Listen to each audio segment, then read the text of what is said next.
Ya, yang pertama ain. Ciri-ciri ain itu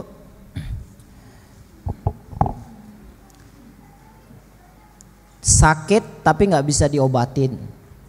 Kemudian wajahnya nampak seperti pucat. Kemudian sering sesak napas.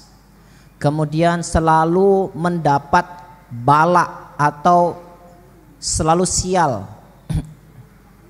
Kalau perempuan susah dapat jodoh, laki-laki juga gitu, susah dapat jodoh itu bisa ain. Kemudian selalu keguguran. Ya, istri perempuan selalu keguguran itu bisa juga ain. Ada orang nggak suka sehingga setiap hamil gugur. Itu bisa juga. Ya. Kemudian untuk mengetahui itu ain atau tidak, Bapak bisa dengan kaedah meminta petunjuk. Jadi matanya dipejamkan, kemudian minta petunjuk sama Allah. Ya, berdoa aja sama Allah, ya Allah ya Rabb, berikanlah saya petunjuk apakah penyakit saya ini ain atau sihir atau gangguan jin biasa. Nah, nanti akan ditunjukkan orang yang mengenainya ain. Biasanya terbayang.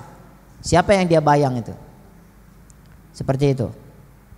Maka kemudian kalau bisa diambil bekas dari dia, ambil bekasnya kemudian dimandikan. Itu untuk pengobatannya, dimandikan.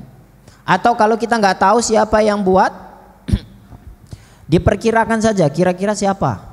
Saya kena ain dari siapa, diperkirakan. Saya kasih contoh, ketika saya di Kuala Lumpur ada seorang bapak yang lumpuh selama bertahun-tahun. Kemudian saya lihat di rukyah nggak reaksi. Saya bilang ini sepertinya kena ain.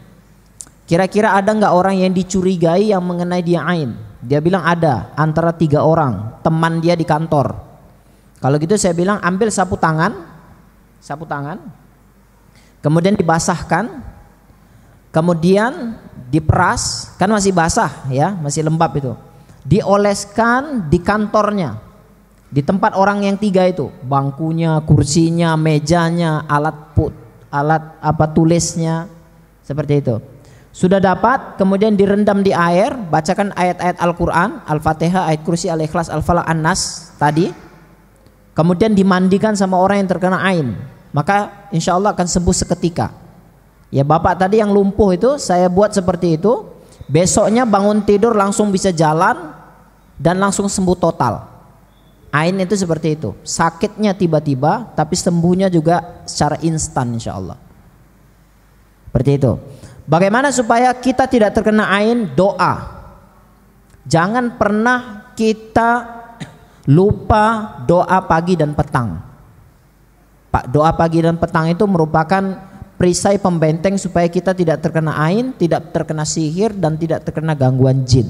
Maka amalkan zikir pagi dan petang. Supaya kita tidak mengenai ain kepada orang, maka doakan orang yang kita lihat. Kalau dia cantik, bilang Masya Allah cantiknya. Ini perempuan ya. Kalau perempuan sama perempuan, laki-laki nggak boleh nengok perempuan. Tapi kemudian kalau kita tengok, misalkan kalau laki-laki lihat lelaki yang menakjubkan, ucapkan Masya Allah. Kalau melihat sesuatu yang tidak indah, Subhanallah. Makanya orang-orang Arab dahulu kalau dia bangun rumah, maka dia akan buat banner besar, tulisannya Masya Allah, supaya tidak terkena ain rumah tersebut. Itu salah satu pencegahnya. Kemudian berikutnya ciri-ciri orang terkena sihir. Orang terkena sihir ini biasanya selalu mimpi jumpa binatang. Ini yang paling menunjukkan. Mimpi jumpa binatang, mimpi jumpa ular, dikejar-kejar harimau, kemudian digigit serigala hitam. Ini sihir. Ya, walaupun nanti sihir ini bermacam-macam. Ada yang sihir ditanam, ada yang sihir diterbangkan. Jadi sihir ditaruh di sayap burung. Jadi burung itu kan terbang. Sehingga orang yang terkena sihir ini, dia merasa dia selalu tidak menginjak bumi. Gitu. Ada sihir yang ditenggelamkan, dilempar di sumur, ini paling banyak. Taruh di sumur, dilempar di laut, dilempar di sungai, sehingga dia selalu sesak napas seperti orang yang ditenggelamkan. Ada sihir yang diletak di digantung di rumah, ya, kemudian di apa. Nah, makanya kalau antum selalu mimpi jatuh dari gunung, mimpi jatuh dari bukit, itu biasanya sihirnya, buhulnya itu digantung. Maka cari di bumbung-bumbung. Makanya nanti kalau antum terus belajar ruqyah, nanti sihir ini ada klarifikasinya, dan buhul itu masing-masing berbeda. Ya, kalau misalkan antum selalu mimpi tenggelam, sudah cari di sumur. Maka kemungkinan ada di sumur.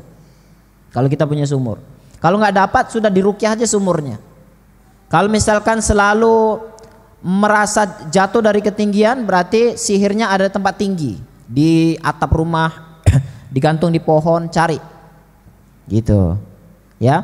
Kalau misalkan sering sakit perut, berarti sihirnya masuk ke dalam perut melalui makanan, maka obatnya wajib dengan herbal yang sudah dibacakan dengan ayat-ayat Al-Quran, ayat-ayat ruqyah, seperti itu. Cukup ya Bu? Ciri-cirinya itu. Pengobatannya apa? Pengobatannya ruqyah. Sihir itu insya Allah bisa disembuhkan dengan ruqyah. Sihir itu bisa disembuhkan dengan bertaubat kepada Allah Subhanahu wa taala. Kemudian yang paling inti adalah kalau mau cepat sembuh orang yang terkena sihir adalah merubah mindset dia. Karena sihir itu bermain di kepala, bermain di keyakinan. Ya, seperti itu. Maka ketika dia bisa merubah mindset dia bahwa sihir ini lemah, gangguan jin ini lemah, maka seketika itu sihirnya akan hilang dengan izin Allah.